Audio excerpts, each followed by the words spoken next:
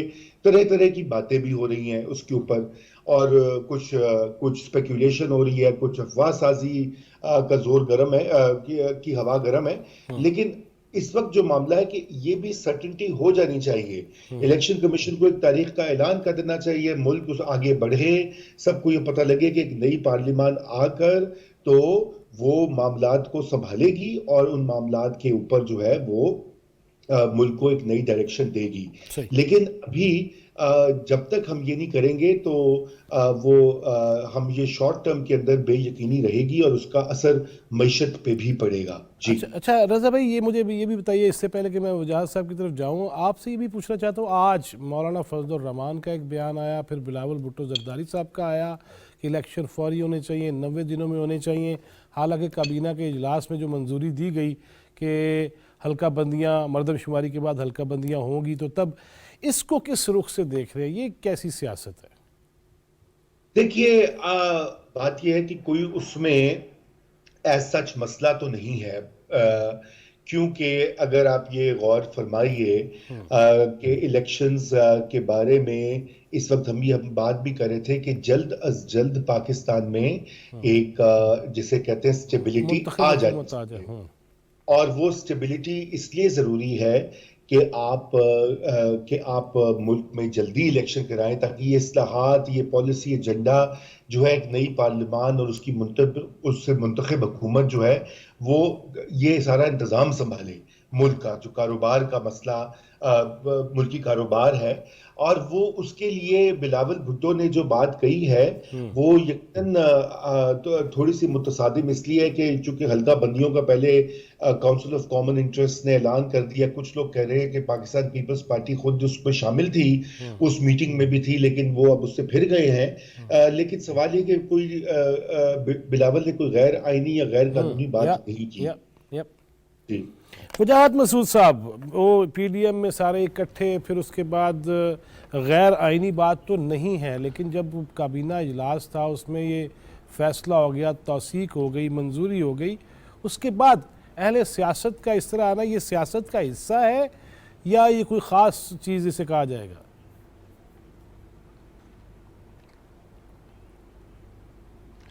میں تو اسے سیاست کا حصہ ہی کہوں گا جواد صاحب.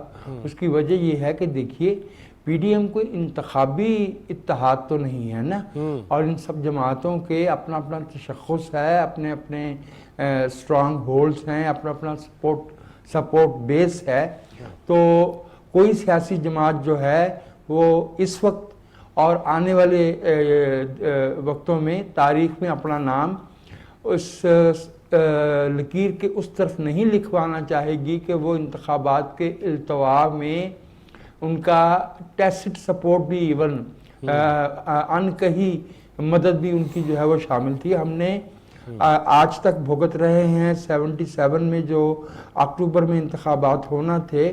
آپ کو یاد ہوگا کہ ہمارے کچھ سیاسی رہنماؤں سے اس وقت یہ آج سے 45 برس پہلے یہ غلطی ہوئی تھی کہ انہوں نے کہا تھا کہ پہلے احتساب ہونا چاہیے اور پھر انتخاب، اور پھر وہ احتساب ہو سکا اور انتخابات جب ہوئے تب ہوئے.